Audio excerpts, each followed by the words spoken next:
हर हर महादेव, जय भोलेनाथ। आज की इस वीडियो में मैं आपको हरतालिका तीज की व्रत कथा सुनाने जा रही हूँ। तो चलिए कथा प्रारंभ करते हैं। कैलाश पर्वत की सुंदर शिखर पर माता पार्वती जी ने महादेव जी से पूछा, हे महेश्वर, मुझसे आप वह गुप्त से गुप्त वार्ता कहिए जो सबके लिए सब धर्मों से भी सरल तथा महान फल देने वाली हो।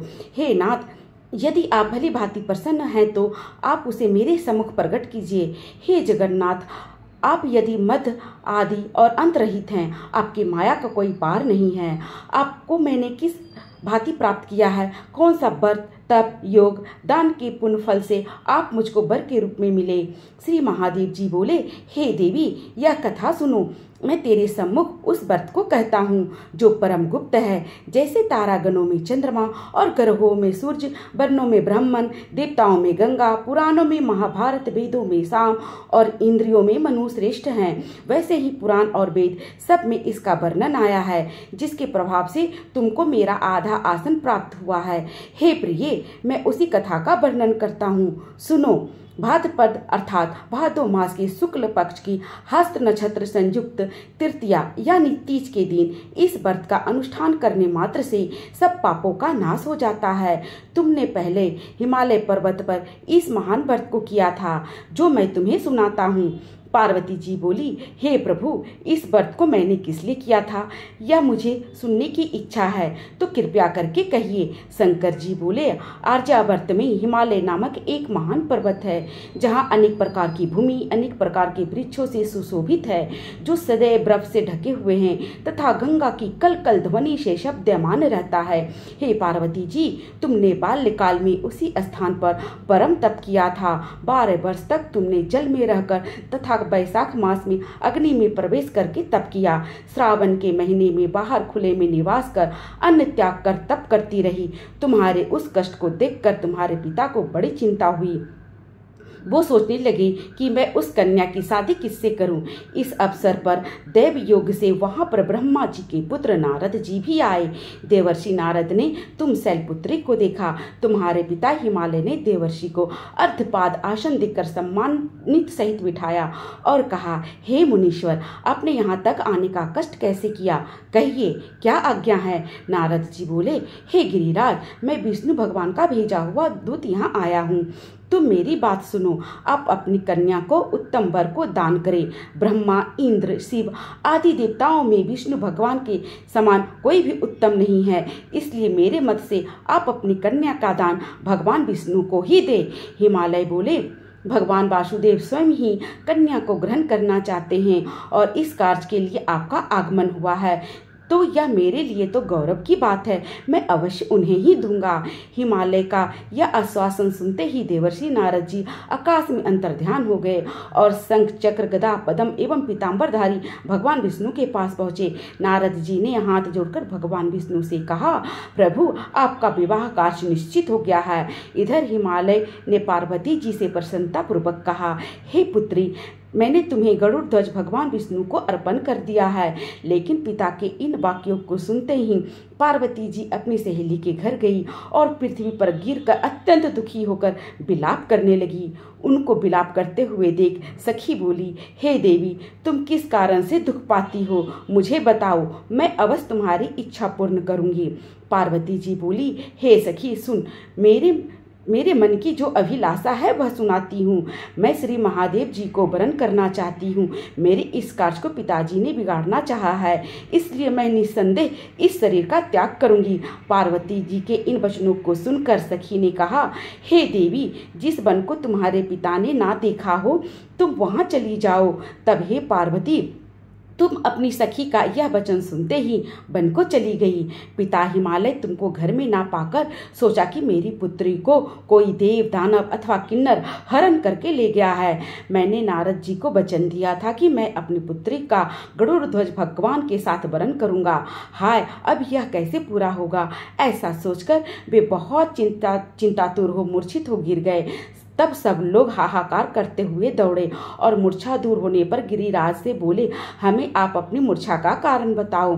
हिमालय बोले, मेरे दुख का कारण यह है कि मेरी रत्न रूपी कन्या को कोई अपहरण कर ले गया है, या सर्प डस गया है, या किसी सिंह या व्याघ्र ने मार डाला है।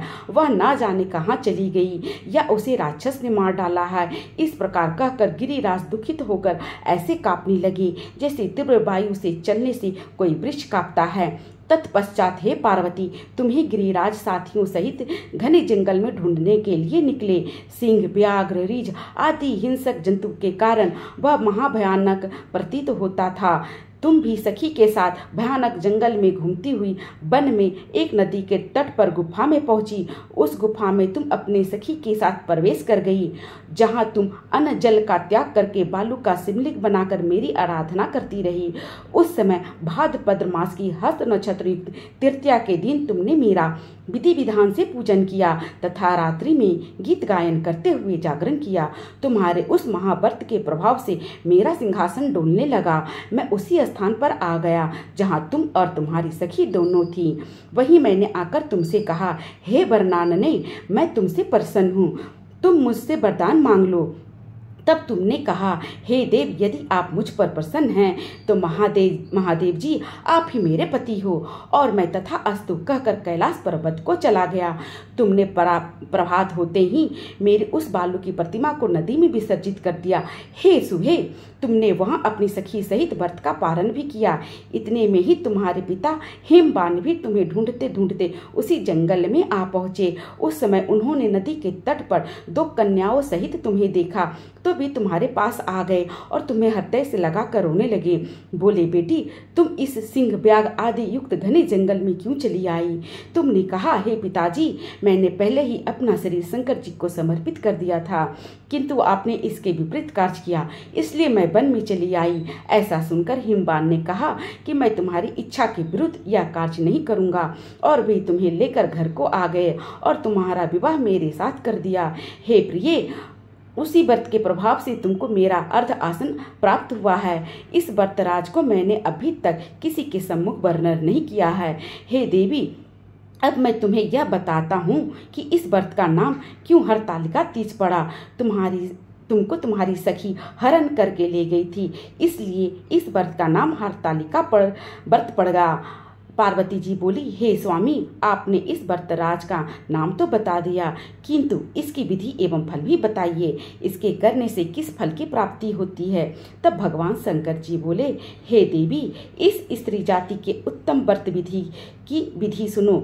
सौभाग्य की इच्छा रखने वाली स्त्रियां इस व्रत को विधि पूर्वक करें। केले के खंभों से मंडप बनाकर उसे बंदरबारों से सुशोभित करें। उसमें विविध रंगों के उत्तम रेशमी वस्त्र की चांदनी ऊपर तान दे।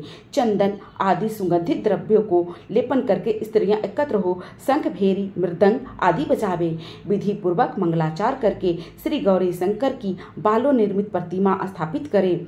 फिर भगवान शिव पार्वती जी को गंध, धूप, पुष्प आदि से विधि पूर्वक पूजन करें। अनेक नैवेद्यों का भोग लगावे और रात्रि काल जागरण करें। नारियल, सुपारी, ज्वारी, नींबू और लौंग व नारंगी आदि ऋतु फलों तथा फूलों को एकत्रित करके धूप, दीप आदि से पूजन करके कहे, हे कल्याण स्वरूप शिव, हे मंगल स्वरूप शिव, हे मंगल स्वरूप महेश्वरी, शिवे, सब कामनाओं को देने वाली देवी कल्याणी, तुम्हें नमस्कार है। हे भगवान भोलेनाथ, माता पार्वती, आपको सदैव नमस्कार है। हे सिंह वाहिनी, मैं संसारिक भय से व्याकुल हूँ, तुम मेरी रक्षा करो।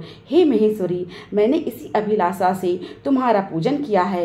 हे माता पार्वती, आप मेरे ऊपर प्रसन्न होकर मुझे सुख और सौभाग्य प्रदान कीजिए। इस प्रकार के शब्दों द्वारा उमा सहित भगवान भोलेनाथ का पूजन करें। विधि पूर्वक इस कथा को सुनकर गौ, वस्त्र, आभूषण आदि ब्राह्मणों को दान करें और इस प्रकार व्रत को करने से सब पापों को नष्ट हो जाते हैं और माता गौरी, भगवान भोलेनाथ सौभाग्य की आयु लंबी होने का वरदान देते हैं। बोलो हर हर महादेव, जय बोलो गौरी माता की जय, हरतालिका तीज की जय। हरतालिका तीज व्रत की कथा समाप्त होती है। इसी तरह की कथा के वीडियोस को देखने के लिए इस चैनल को सब्सक्राइब जरूर कर लें, बेल आइकॉन पर क्लिक कर लें ताकि आगे आने वाले वीडियोस के नोटिफिकेशन आपको मिलते रहेंगे। इस वीडियो को देखने के लिए आपका बहुत बहुत धन्यवाद। ओम नमः शिवाय।